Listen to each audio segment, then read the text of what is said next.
Hi, my name is Tanya Hunter. The title for my presentation for School Law Education 6740 is Many for the One. Many for the One could be interpreted as many students for one teacher, as class sizes in Utah are very high. In this case, many for the one means it takes many people to help one child who has differences or disabilities or handicapping conditions. A constant struggle for educators is knowing how to best meet the needs of each student. Providing a free, quality education is no longer enough. It must now be in a safe, peaceful, and secure environment. In order to do this, collaboration involving teachers, administrators, families, specialists, law enforcement, and community partners is necessary. Increasingly, teachers have students that disrupt the learning process of others or are willfully disobedient. A student that causes physical injury to themselves or others is another concern that seems to be on the rise. Many of these students have disabilities or handicapping conditions that might include attention deficit hyperactivity disorder, fetal alcohol syndrome, impulse control, mental and emotional illnesses. These are problems in our society that play a large part in many instances of misbehavior and violence in our schools, even in the elementary setting. Every student should have the opportunity to learn in an environment which is safe and free from unnecessary disruption. This can be given to all students through ongoing collaboration involving teachers, administrators, families, specialists, and community partners. It takes many to help one, but it has to be a collaborative effort. New teachers may be unaware of the behaviors that come along with disabilities or handicapping conditions and may not be prepared to handle them. Educators need to become informed to ensure compliance with laws and regulations. The legal requirements surrounding equality in school environments for students with disabilities are described as the U.S. Individuals with Disabilities Education Act, or IDEA, and Section 504 of the Rehabilitation Act of 1973. IDEA and Section 504 both require that all students receive a free and appropriate public education, regardless of their level of ability. Families and schools face many challenges as they work toward what is best for all students. IDEA and its amendments are designed to ensure that students with disabilities have maximum access to the educational benefits of the public school system. This may include schooling in both general education and special education classes. Schools are required to create an individualized education plan, or IEP, to document that a student is receiving his fair and appropriate public education. The IEP contains specific details of how various services and support will address the specific needs of a given student. IEP meetings are the most opportune time to discuss individual goals and plans for students. Parents are an important part of this process. Their input is valued, and they work together with an educational team to determine goals for their children. School counselors are another valuable resource that can be called upon to provide services on an ever-increasing number of students with disabilities. They are an important part of the educational team and provide valuable assistance to students with disabilities. They assist students in areas of academic achievement and non-academic needs such as social development and personal skills. School counselors collaborate with special education teachers, general education teachers, outside community agencies, and the school administration when working with students.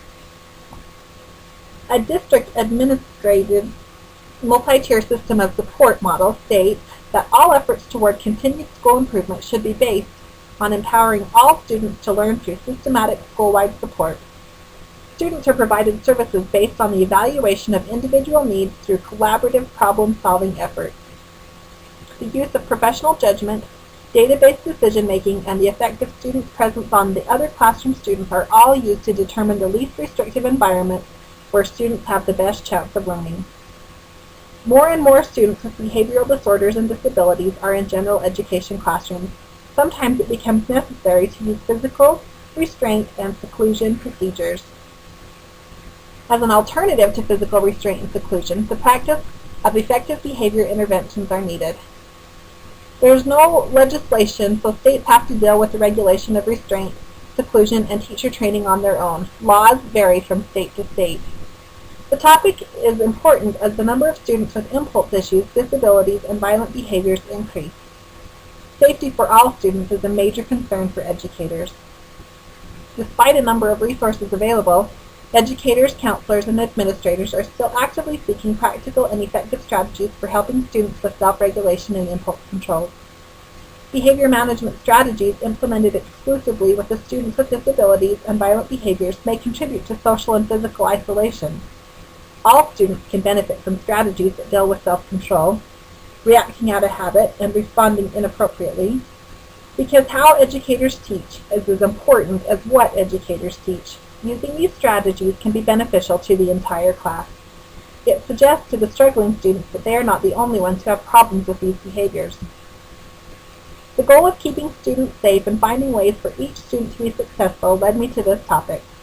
Through research, many conversations, observations, and trying different strategies, educators can gain a better understanding of why some students with disabilities and impulse difficulties do the things they do. This gives better insight of what can be done to help these students. Behavior problems in the classroom seem to be more and more rampant. There are more students with disabilities or handicapping conditions. Some of these problems include controlling emotions, impulsivity, and other problems could be poor decision-making skills, repeating the same mistakes over and over, trusting the wrong people, and having difficulty understanding the consequences of their actions. This is a concern because while dealing with these issues, teachers need to try to maintain a safe environment for the other children in the classroom.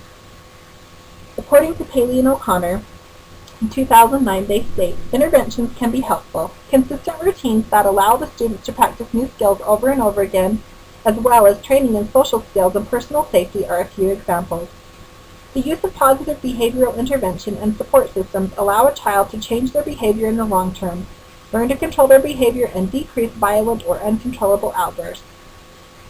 Accessing a skill-building program is another behavior intervention. Students in the skill-building program work on assignments from the classroom teacher as well as appropriate work and value lessons from the skill-building coaches. This is the time to connect with the students as well as have them interact socially and appropriately with others. Some of these lessons include problem solving, responsibility, respect for self and others, making friends, honesty, and communication skills. Documentation is required daily. It is valuable information to know a student's history and behavior. It also allows the skills coaches to communicate with each other and with the classroom teacher. If there are ever legal issues, this log can prove certain actions were taken. A daily tracker has been designed to keep track of target skills throughout the day. Each student has their own target skills that have been determined by parents, teachers, and principals. At designated times, the teacher will mark how the student is doing. This gives the student immediate feedback and a chance to check their behavior. Trackers are sent home each day so that parents can see how their student is doing. Parents look over the tracker, sign it, and return it each day. This allows parents and teachers to quickly and easily communicate. It is a tricky situation. Many students with disabilities or handicapping conditions spend a majority of their time in trouble for their actions. This lack of impulse control is probably the most difficult symptom to modify. It can take years of persistence and patience to successfully turn this around. These students often lag behind their peers as much as 30% in mastering life and social skills, according to Shaw. Having just one student in the classroom that struggles with impulse control or other behavioral disabilities can make a major impact on the atmosphere of the classroom. Student safety for all students is a major concern. Part of a school's responsibility is to provide its students with a safe and structured learning environment where they can thrive. Students should be afforded equal access to an appropriate education regardless of differences in handicapping conditions. Every student should have the opportunity to learn in an environment which is safe, conducive to the learning process, and free from unnecessary disruption. There is no quick fix or magic solution. Educators must be persistent and patient. This support can be given to all students through ongoing collaboration involving teachers, administrators, families, specialists, and community partners. It takes many for the one. Thanks for listening.